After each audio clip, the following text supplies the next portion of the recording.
स्वामींची सर्व सेवा करून बघितली, जे जे सांगितलं ते ते करून बघितलं, परंतु काही फळ मिळाले नाहीत, प्रश्नाची उत्तरे मिळाली नाहीत किंवा इच्छा पूर्ण झाल्या नाहीत. तर तुम्ही आता स्वामींचे हे 3 गुरुवार करून बघा. मनामध्ये विश्वास ठेवून, मनोभावाने, विश्वासाने आणि श्रद्धेने तुम्हाला हे 3 गुरुवार करायचे आहेत. हे 3 गुरुवार तुम्ही विश्वासाने, श्रद्धेने केले तर तुमच्या इच्छा पूर्ण नक्की होतील. स्वामी प्रसन्न नक्की होतील, तुम्हाला अनुभव नक्की येईल.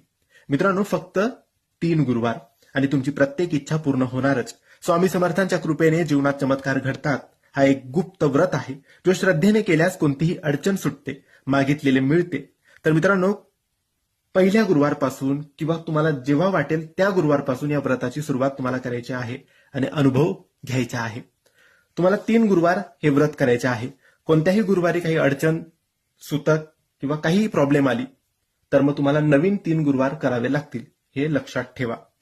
3 गुरुवार करताना 3ही गुरुवारी उपवास करायचा, फलहार तुम्ही करू शकतात आणि संध्याकाळी रात्री स्वामींना नैवेद्य दाखवून तुम्ही उपवास सोडू शकता.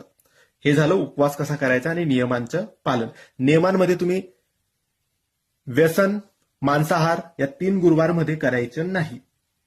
आता तुम्हाला काय करायचं आहे तर सकाळी लवकर उठायचं, अंघोळ करायची, स्वामींना नमस्कार करायचा आणि स्वामींसमोर स्वामी चरित्र सारामृत या पारायणाचे 7 अध्याय वाचायचे आहेत पहिल्या गुरुवारी.